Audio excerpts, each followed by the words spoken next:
আপনাকে যখন কেউ মেসেঞ্জারে মেসেজ করে সেই মেসেজটি কি আপনার ফোনের স্ক্রিনের উপর দেখতে পাচ্ছেন না, অর্থাৎ সেই মেসেজটি দেখার জন্য কি আপনার মেসেঞ্জারে গিয়ে তারপর সেই মেসেজটি দেখতে হচ্ছে।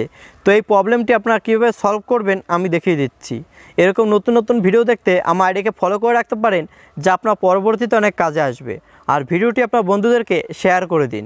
তো চলুন আপনাদের দেখিয়ে দিচ্ছি। দেন আপনাদের ফোন থেকে মেসেঞ্জারটি ওপেন করবেন। ওপেন করার পর উপর দিকে এই থ্রি লাইন চিহ্নটির উপর ক্লিক করে দেবেন। তারপর এখান থেকে এই সেটিংস লোগোটির উপর ক্লিক করে দেবেন। তারপর স্ক্রল ডাউন করে একটু নিচের দিকে চলে আসবেন। চলে আসলে এখানে দেখতে পারবেন নোটিফিকেশন অ্যান্ড সাউন্ড, এই লেখাটির উপর ক্লিক করে দেবেন। তারপর আবার একটু স্ক্রল ডাউন করে নিচের দিকে চলে আসবেন। চলে আসলে এখানে দেখতে পারবেন নোটিফিকেশন প্রিভিউস, আপনি এখান থেকে এই পারমিশনটি অন করে দিবেন। অন করে দেওয়ার পর আপনাকে যদি কেউ মেসেঞ্জারে মেসেজ করে সেই মেসেজটি কিন্তু আপনার ফোনের স্ক্রিনের উপর দেখতে পারবেন। আর আপনি যদি এটিকে অফ করে রাখেন, তারপর যদি কেউ আপনাকে মেসেঞ্জারে মেসেজ করে সেই মেসেজটি কিন্তু আপনি স্ক্রিনের উপর দেখতে পারবেন না।